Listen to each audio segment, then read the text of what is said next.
सबसे पहले बात करेंगे साबिक अमरीकी सदर डोनाल्ड ट्रंप की, जिनके खिलाफ इंतखाबात में मुदाखलत के केस में पेशरफ्त हुई है। साबिक अमरीकी सदर गिरफ्तारी के लिए फिल्टन काउंटी जेल में गिरफ्तारी पेश की। जेल इंतजामिया की जानिब से ट्रंप की तस्वीर और फिंगरप्रिंट्स लिए गए।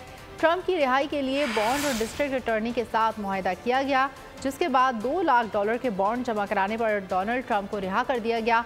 मुआहदे के तहत ट्रंप अपने साथियों और गवाहों को सोशल मीडिया पर निशाना नहीं बना सकेंगे। अमरीकी तारीख में पहली बार साबिक सदर की कैदियों वाली तस्वीर भी जारी की गई।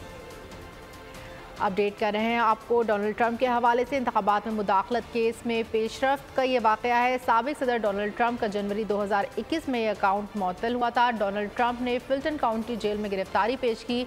$2 लाख के बॉन्ड जमा कराने पर साबिक अमरीकी सदर की रिहाई। और यहाँ पर आपको अपडेट कर रहे हैं कि जेल इंतजामिया की जानिब से ट्रंप की तस्वीर और फिंगरप्रिंट्स भी लिए गए हैं। सब्सक्राइब करें और बेल दबाएं ताकि कोई खबर रह न जाए।